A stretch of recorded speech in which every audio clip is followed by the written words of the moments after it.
सुझाव मांगे और मुझे प्रसन्नता है कि मेरे देश के करोड़ों नागरिकों ने विकसित भारत 2047 के लिए अनगिनत सुझाव दिए हैं। हर देशवासी का सपना उसमें प्रतिबिंबित हो रहा है, हर देशवासी का संकल्प उसमें झलकता है। युवा हो, बुजुर्ग हो, गांव के लोग हो, शहर के लोग हो, किसान हो, कामदार हो, दलित हो, आदिवासी हो, पहाड़ों में रहने वाले लोग हो, जंगल में रहने वाले लोग हो, शहरों में रहने वाले लोग हैं, हर किसी ने 2047 में जब देश आजादी का 100 साल मनाएगा तब तक विकसित भारत के लिए अनमोल सुझाव दिए हैं। और मैं जब इन सुझावों को देखता था मेरा मन प्रसन्न हो रहा था। उन्होंने क्या लिखा? कुछ लोगों ने कहा कि दुनिया का स्किल कैपिटल बनाने का सुझाव हमारे सामने रखा। 2047 विकसित भारत के लिए कुछ लोगों ने भारत को मैन्युफैक्चरिंग का ग्लोबल हब बनाने का सुझाव दिया।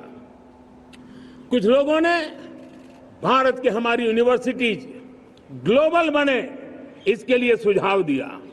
कुछ लोगों ने यह भी कहा कि क्या आजादी के इतने सालों के बाद हमारा मीडिया ग्लोबल नहीं होना चाहिए।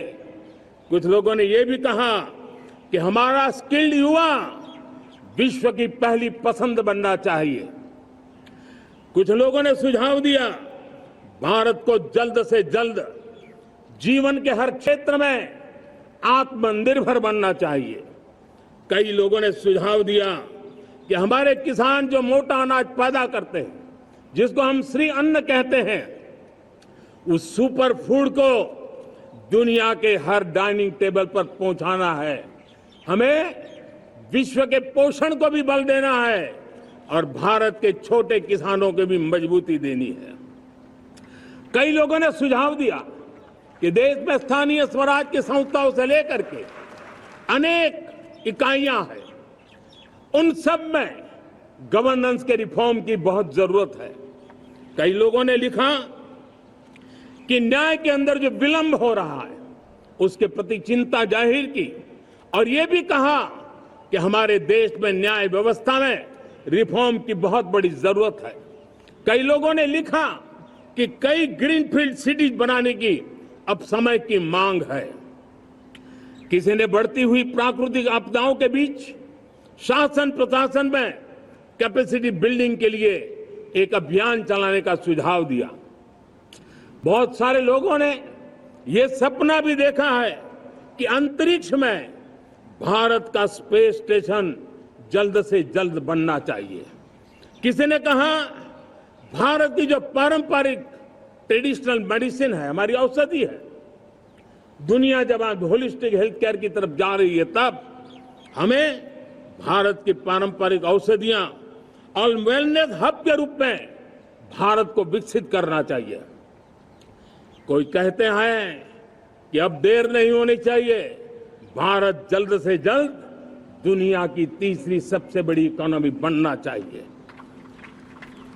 साथियों, मैं इसलिए पढ़ रहा था कि मेरे देशवासियों ने सुझाव दिए, मेरे देश के सामान्य नागरिक ने ये सुझाव हमें दिए हैं। मैं समझता हूं जब देशवासियों की इतनी विशाल सोच हो, देशवासियों के इतने बड़े सपने हो, देशवासियों की इन बातों में जब संकल्प झलकते हो, तब हमारे भीतर एक नया संकल्प दृढ़ बन जाता है, हमारे मन में आत्मविश्वास नई ऊंचाई पर पहुंच जाता है। और साथियों, देशवासियों का ये भरोसा सिर्फ कोई इंटेलेक्चुअल डिबेट नहीं है, ये भरोसा अनुभव से निकला हुआ है। ये विश्वास लंबे कालखंड के परिश्रम की पैदावार है और इसलिए देश का सामान्य मानव याद करता है जब लाल किले से कहा जाता है कि हिंदुस्तान के 18,000 गांवों में समय सीमा में बिजली पहुंचाएंगे और वो काम हो जाता है, तब भरोसा मजबूत हो जाता है। जब ये तय होता है कि आजादी के इतने सालों के बाद भी 2.5 करोड़ परिवार ऐसे हैं जहां बिजली नहीं है, वो अंधेरे में जिंदगी गुजारते हैं, 2.5 करोड़ घरों में बिजली पहुंच जाती है, तब सामान्य मानवीय का भरोसा बढ़ जाता है। जब लाल किले से स्वच्छ भारत की बात कही जाए, तब इस देश के अग्रिम हरोर पंक्ति में बैठे हुए लोग हो, गांव के लोग हो, गरीब बस्ती में रहने वाले लोग हो, छोटे छोटे बच्चे हो, हर परिवार के अंदर स्वच्छता का वातावरण बन जाए, स्वच्छता की चर्चा हो, स्वच्छता के संदर्भ में एक दूसरे को रोक टोकने का निरंतर प्रयास चलता रहे।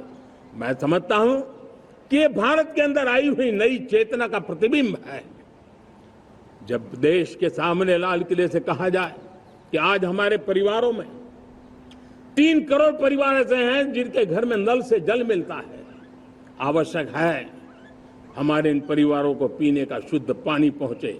जल जीवन मिशन के तहत इतने कम समय में नए 12 करोड़ परिवारों को जल जीवन मिशन के तहत नल से जल पहुंच रहा है। आज 15 करोड़ परिवार इसके लाभार्थी बन चुके हैं। हमारे कौन लोग वंचित थे इन व्यवस्थाओं से, कौन पीछे रह गए थे? समाज के अग्रिम पंक्ति के लोग इसके लिए अभाव में नहीं जीते थे।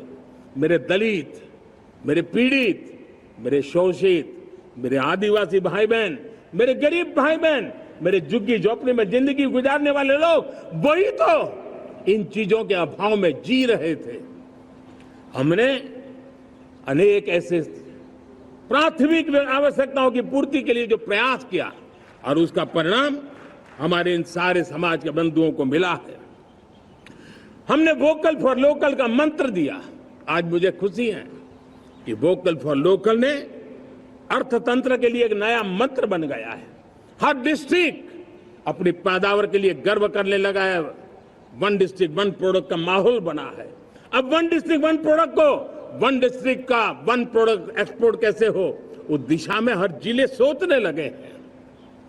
रिन्यूएबल एनर्जी का संकल्प लिया था। G20 समूह के देशों ने जितना किया है उससे ज्यादा भारत ने किया है, और भारत ने ऊर्जा के क्षेत्र में आत्मनिर्भर बनने के लिए, ग्लोबल वार्मिंग की चिंताओं से मुक्ति पाने के लिए हमने काम किया है। साथियों, देश गर्व करता है आज जब फिनटेक की सफलता को लेकर पूरा विश्व भारत से कुछ सीखना समझना चाहता है, तब हमारा गर्व और बढ़ जाता है। साथियों, हम कैसे भूल सकते हैं कोरोना के वो संकट काल। विश्व में सबसे तेज गति से करोड़ों लोगों को वैक्सीनेशन का काम हमारे इसी देशों में हुआ। यही देश हैं जो कभी आतताई आतंकवादी हमें आकर के मार के चले जाते थे। जब देश की सेना सर्जिकल स्ट्राइक करती है, जब देश की सेना एयर स्ट्राइक करती है, तो देश के नौजवानों का सीना ऊंचा हो जाता है, तन जाता है, गर्व से भर जाता है। और यही बातें हैं जो आज 140 करोड़ देशवासियों का मन गर्व से भरा हुआ है, आत्मविश्वास से भरा हुआ है। साथियों, इन सारी बातों के लिए एक सुविचारित प्रयास हुआ है। रिफॉर्म की परंपरा को सामर्थ्य दिया गया है, नक्कर तरीकों के, नक्कर लक्ष्य को लेकर के। और जब राजनीतिक नेतृत्व की संकल्प शक्ति हो, दृढ़ विश्वास हो, जब सरकारी मशीनरी उसको लागू करने के लिए समर्पण भाव से जुट जाती है, और जब देश के हर नागरिक उस सपने को पूरा करने के लिए, जन भागीदारी करने के लिए, जन आंदोलन बनाने के लिए आगे आता है, तब हमें निश्चित परिणाम मिलता ही रहता है।